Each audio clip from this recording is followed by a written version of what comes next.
Thank everybody for coming today. I need to give most of the credit, though, to Harry Braun. I don't know if you know him, but I think he's one of the best scientists of our generation.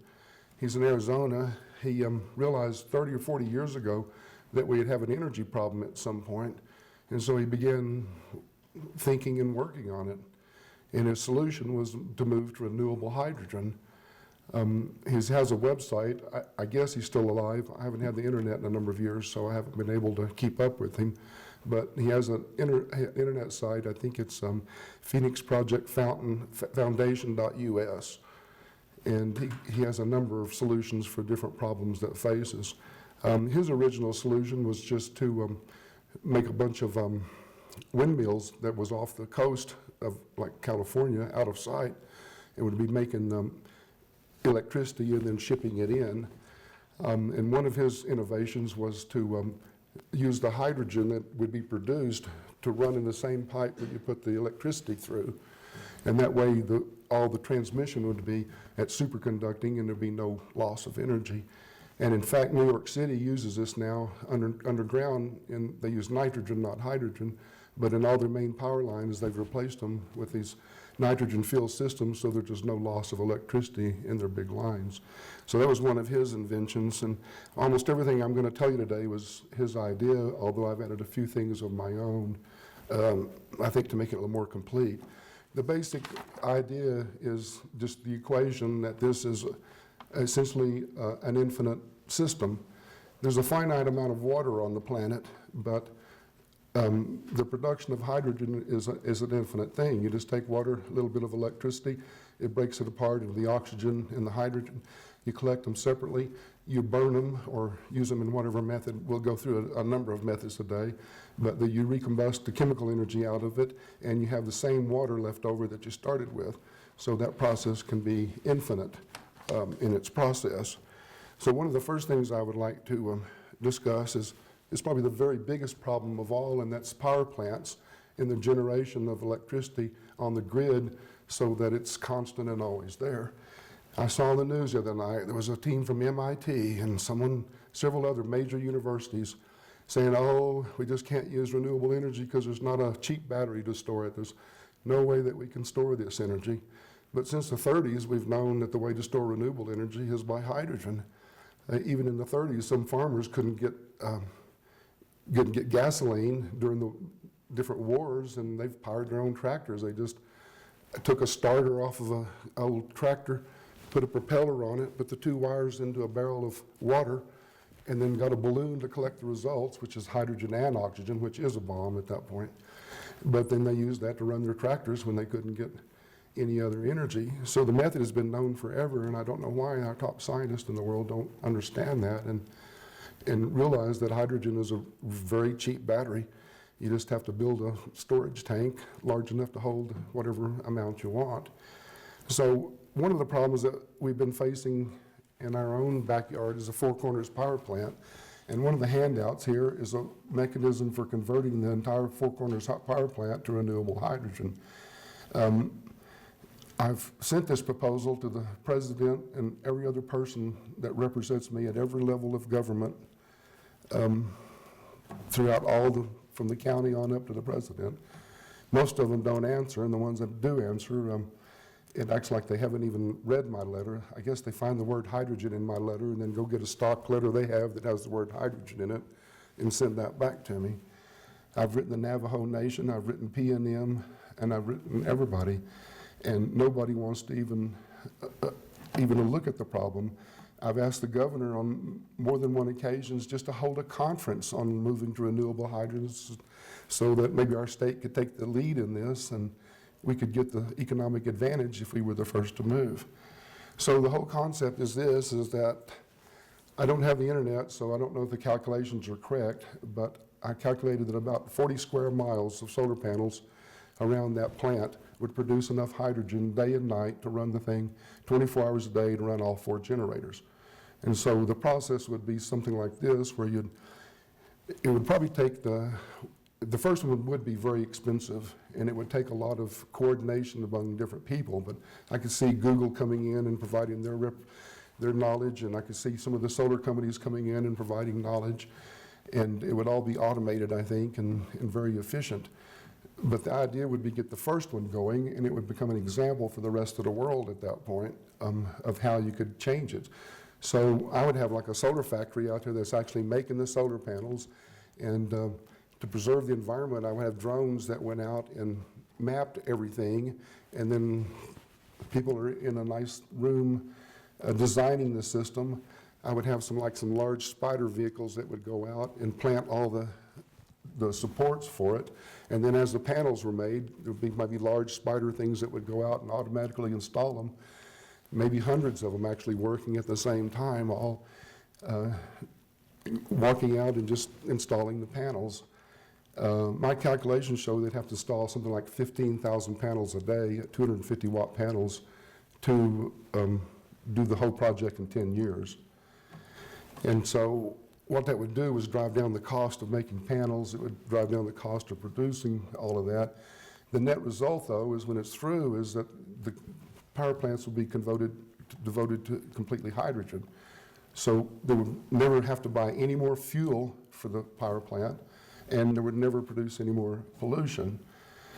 What you would do is, as you started the project, you would power all the vehicles and everything, the factory and everything, off the first hydrogen made. And so everything would be made totally clean. And then you would just start injecting into one of the generators, into the boilers, hydrogen. The more hydrogen you inject, the cleaner the process of the burning is. And at some point, you'd get to the place where it would be all hydrogen burning and no coal involved.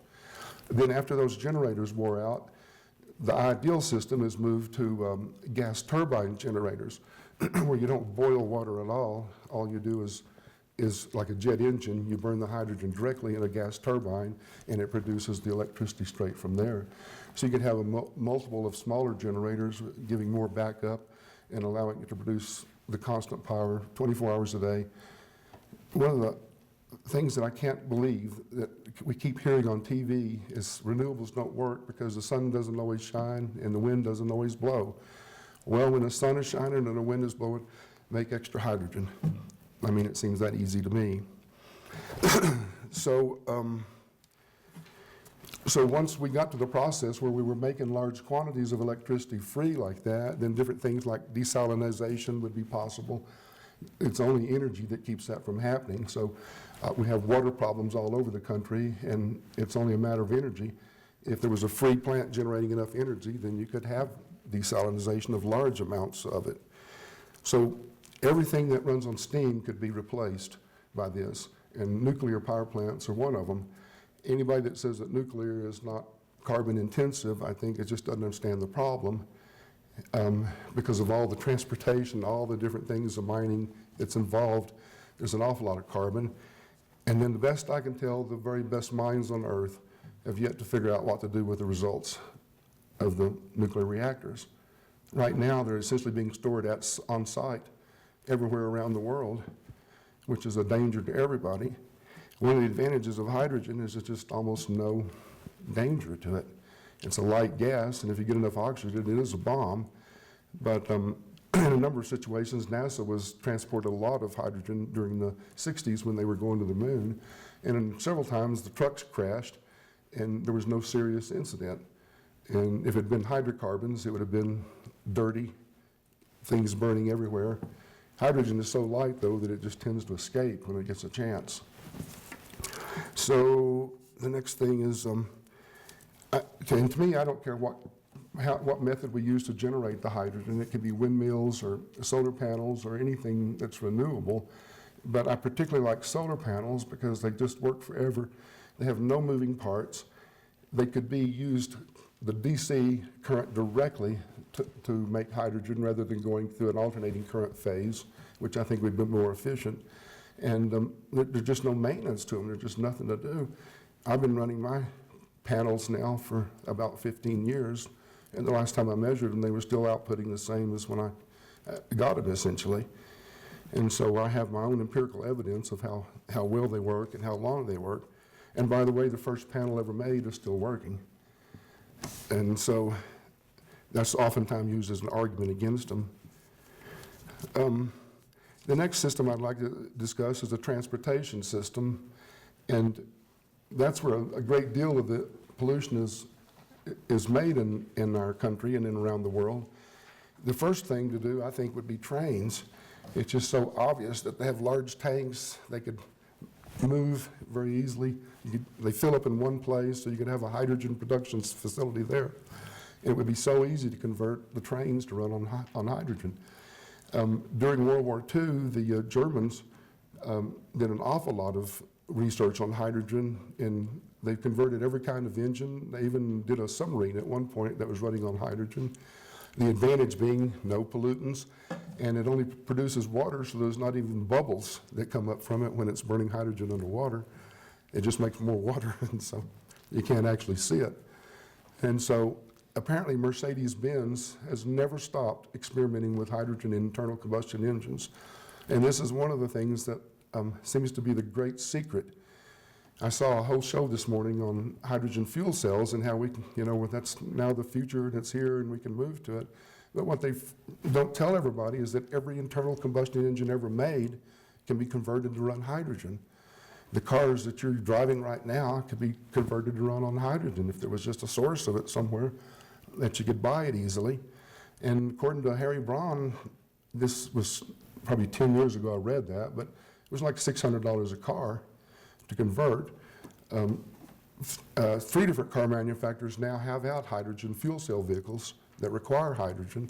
And so cheap fuel tanks have now been developed that everyone could share in.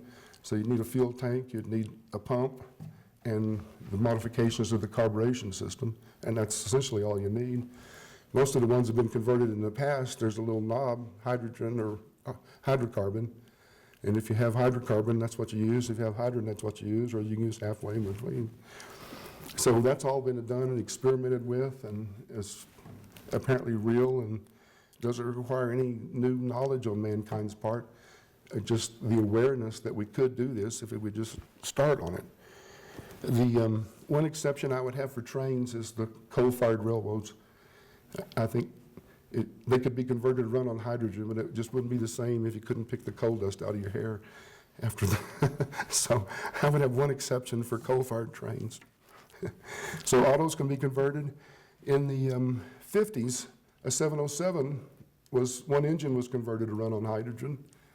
And so jet engines work perfectly good on hydrogen.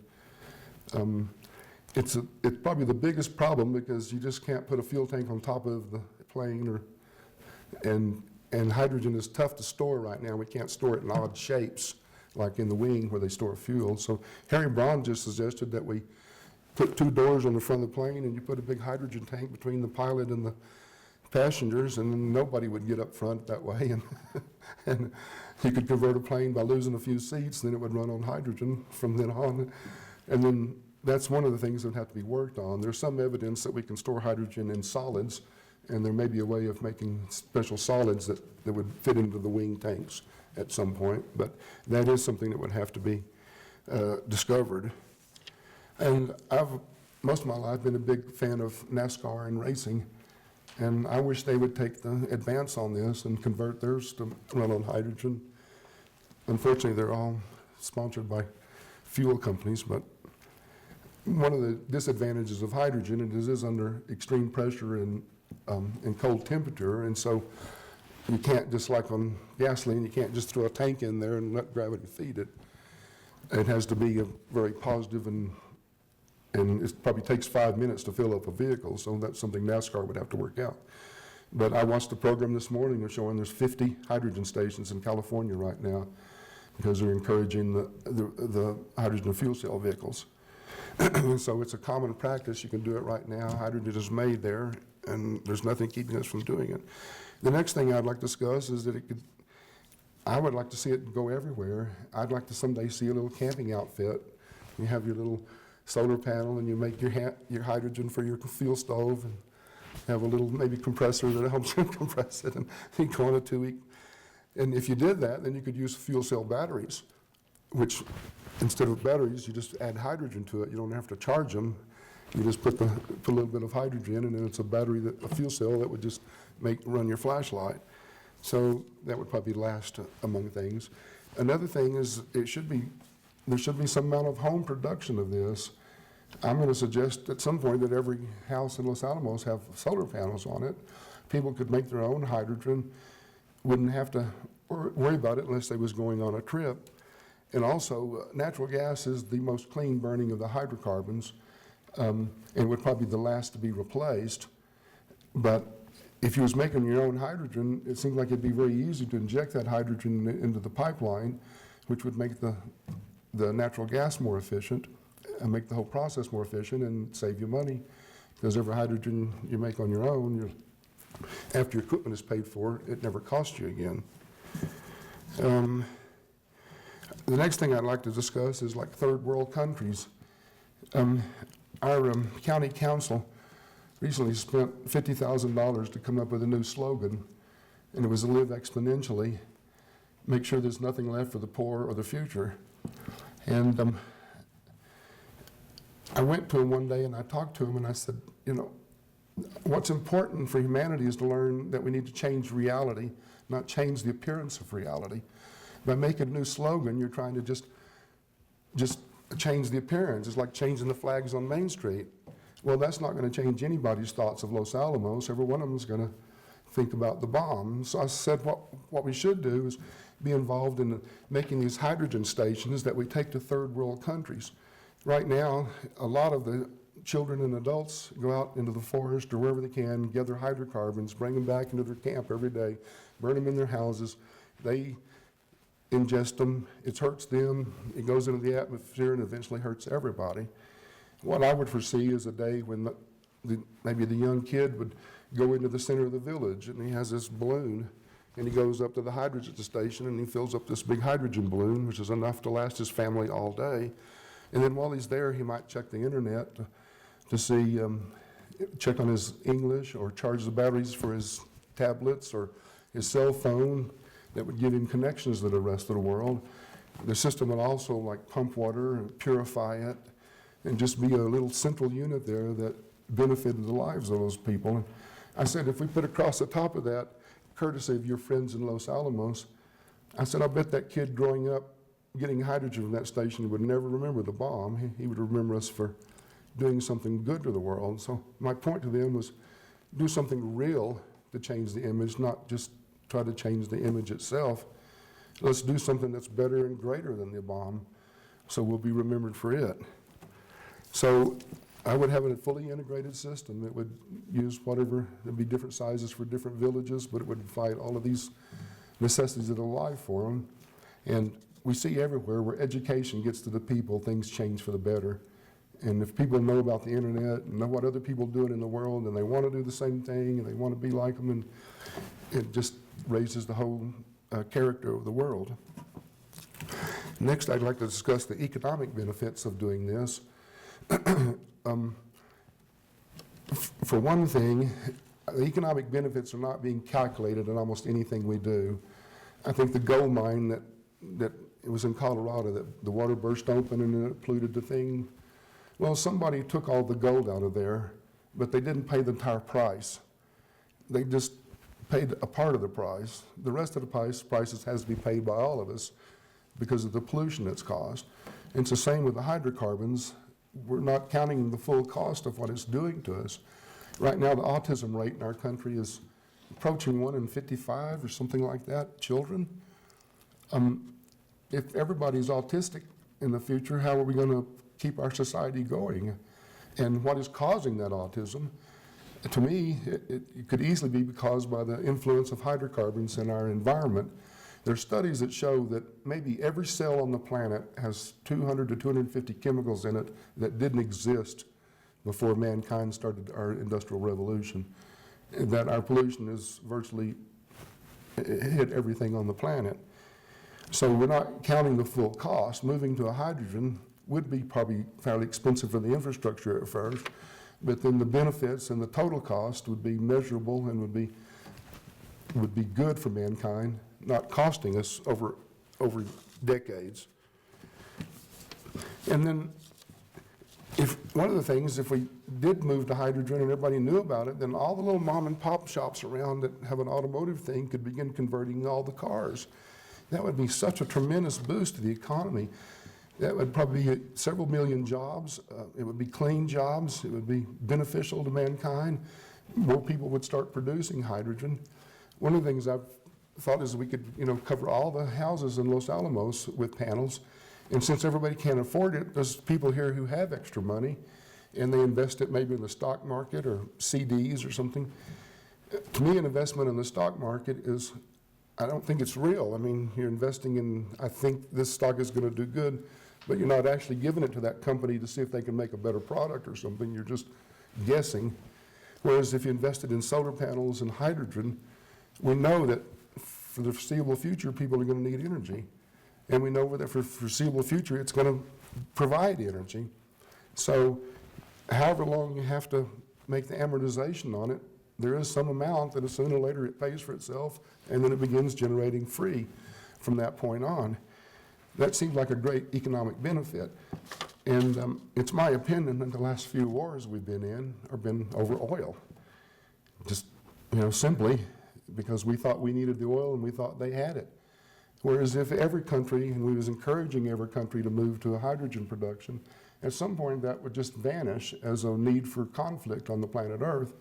And surely that's got to help us get to peace, if nothing else will.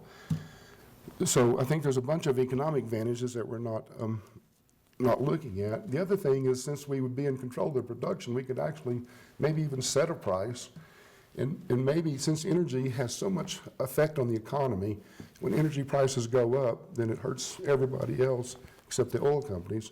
But with hydrogen, if we was to move to a hydrogen economy, we could just set whatever price maybe we wanted it to be so that it would be stable all the time.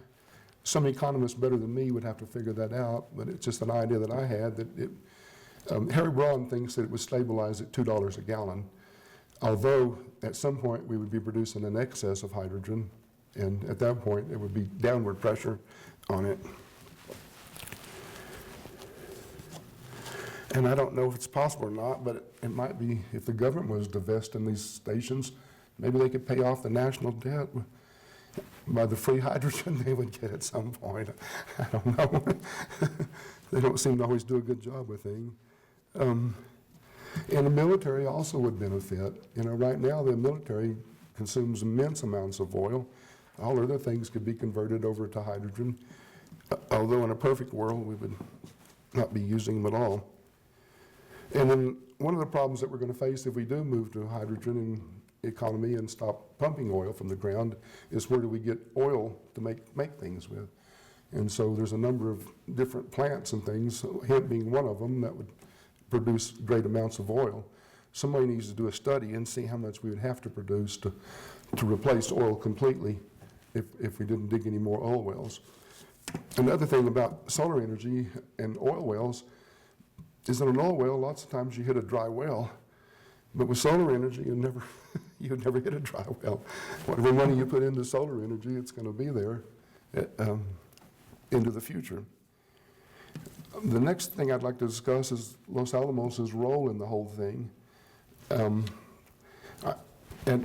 pretty soon the dump panels will revert to the county because the experiment is over there. And so what I've suggested to them is they convert that whole thing to producing hydrogen and just keep adding panels.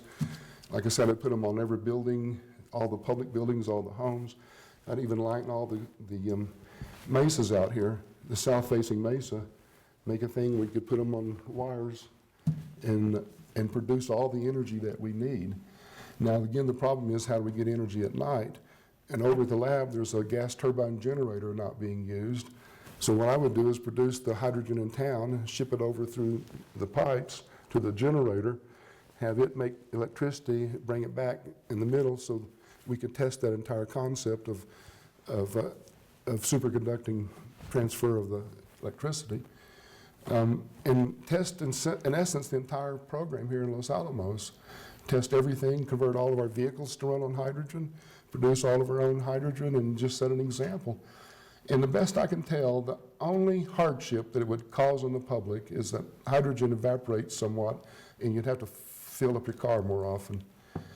So if the citizens of Los Alamos could bear that burden, I think we could convert to a hydrogen society with very little effect upon the people. One of the things too is our county has a goal of 20% renewable energy, and I can understand why the goal is not 100%. One of the things I wrote to the governor, I said, if you don't think hydrocarbons are bad, then why don't you put your children or your grandchildren at the exhaust pipe of your car and let them play there for a while? And if you're really thrilled about the hydrocarbons, take it in the garage and let them play in the garage with the car running. Of course, pretty soon you'd be arrested because the children would die. So, I mean, all of us know that hydrocarbons are bad and that we shouldn't be breathing them, but for some reason we continue to put them into the environment. And the other thing I would do is have the high school teach hydrogen. We have an automotive shop over there. Scott is a great instructor.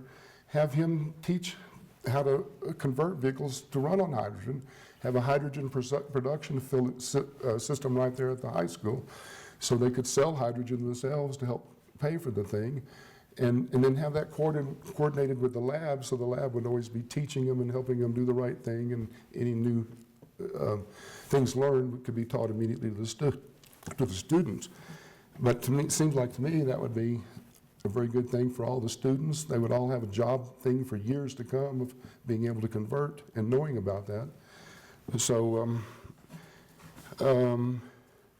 next I'd like to cover too, I just mentioned Ben Ray Lujan, who was the first one I ever contacted about this. He came to some friends of mine's house years and years ago when they put solar panels on it. He came to get the political benefit, and so I met him that day and I shook his hand and said, thank you for coming and everything. And I put Harry Braun's paper in his hand that showed how to, in 10 years, we could totally convert our country to renewable hydrogen. In probably 15 years, the whole world. And so, last thing he said to me was, I'll keep in touch. And that's the last I've heard from him. I've written 15 or 20 letters since then that he won't even answer. So the old joke is, how do you know if a politician is lying? His lips move. Now, there are several problems with hydrogen. The first of all is it burns so cleanly that there is no flame appearance. I mean, you can't see a flame, so if it was burning in your stove, you wouldn't know it unless maybe there was an element there that changed color or something. That seems to be a small technical problem, but it is one problem with hydrogen, is that you can't even see it burning. Also, I read a study many, many years ago that said that if we did switch to a hydrogen economy, there was a danger of putting too much hydrogen into the atmosphere. I don't know if that is really a problem or not, but surely it's something that scientists could work on then to figure out ways to scrub it and determine if it is actually really a problem. Another problem that's given is that the infrastructure doesn't exist for hydrogen, and I think that's kind of a false problem, because the whole solution to hydrogen ought to be local production everywhere. So there really wouldn't need to be much added to the nationwide infrastructure. There would just be local hydrogen produced. It seems crazy to me that oil is produced in Saudi Arabia and then sent to Ireland and then goes to Japan and then ends up in the United States. Or why transport all these things that far? Why not just make the energy we need right where we need it? That would save so much cost, wear and tear on everybody. So I don't think the infrastructure is that big a deal. If the business people just understood they could sell hydrogen and that the equipment would pay for itself in time, I think the business people would jump all over this, and there ought to be stations all along the interstate there selling hydrogen and offering to convert people's vehicles, both cars and trucks. And then the Zeppelin accident has given hydrogen a really bad name, and it's often been blamed as the cause of the accident. But the studies show that it wasn't the hydrogen in it that caused the problem, it was the aluminum oxide skin. The skin was made in panels like this. One of the panels got separated from the others, so it gained a difference in potential from the rest of the thing. At some point, a spark jumped between the two, and that's what caused the skin to catch fire. If you go back and look at the pictures of it, you'll see it's the skin is burning. The hydrogen all escaped, and nobody in the thing was hurt by hydrogen. It all escaped. The ones that were burned by the fuel oil that was used to power the thing, to power the diesel motors down below. So hydrogen has got a bad rap ever since that time, and hydrogen really wasn't the problem. Also, I find it interesting that the way they contained the hydrogen with cow's appendix. They found out that a cow's appendix is impervious to hydrogen, and then if you wet them and do them right, they stick together, and so they made these gigantic bags. I think it took several thousand cows to make a Zeppelin. And then the last thing I'd like to talk about is the lab doing research on all of this. We've got such a wonderful institution over here that could be doing so much to help the world, and right now it doesn't have the best reputation. It seems like we can't even throw our trash away properly over there, and that's what the world sees. If we would coordinate and work together and bring hydrogen and bring solutions to the problems, then I think the image of this town could change drastically, and maybe we could be the smartest town, and maybe we could lead the world to a new hydrogen economy. So that's all for now.